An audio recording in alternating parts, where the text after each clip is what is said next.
So this is the image I'm going to use. So as you can see, I have created a background layer and duplicated the original layer 4 times according to the way I'm going to remove the solid color background, the white here.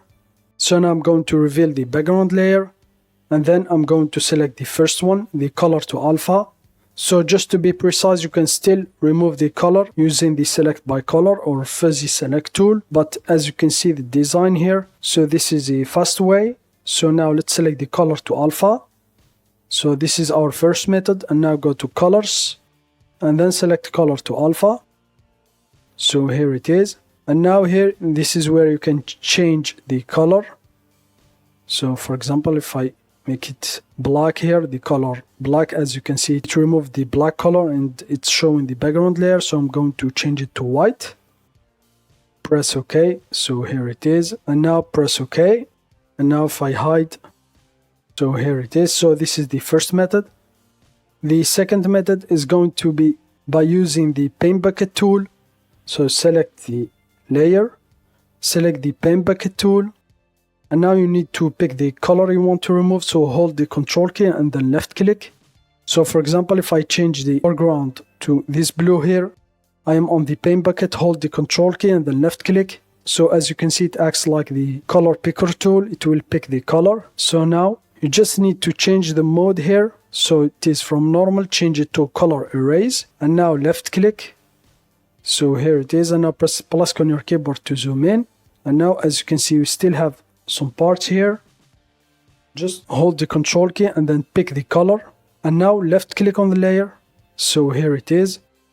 It has removed all the color. If I hide the layers, so here it is the same. So now let's select our third method. This is using the paintbrush tool. I'm going to select the paintbrush tool. This is going to use the same technique. Change the mode here from normal to color erase. Hold the control key and then left click to select the color. So here it is. The color will be selected as the foreground. I'm going to increase the hardness and the force. Make sure the mode color erase. I'm going to increase the size, and now for example, so here it is. So now press minus on your keyboard to zoom out. I'm going to increase the size more.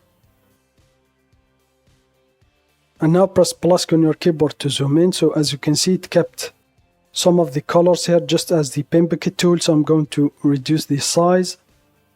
And then hold the control key and then pick the color here remaining. So here it is. And now if I paint over it, so here it is. Press minus on your keyboard to zoom out. And now I'm going to increase the size back. So here it is.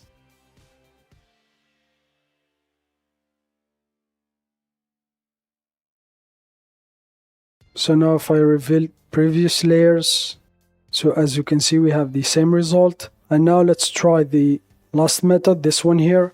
So now for this one, I'm going to create a new layer. Click on this icon, fill it with transparency, and then press OK. And we need to fill the layer with the same color. So I'm going to change the mode to color erase. So here it is. And now I'm going to fill it with the white color, with the color of the background. So hold the control key. So for example, I'm going to select the color picker tool and then left click. So here it is. And now I'm just going to drag the foreground to the layer. So here it is. And now press plus on your keyboard to zoom in. So as you can see, we have the same issue.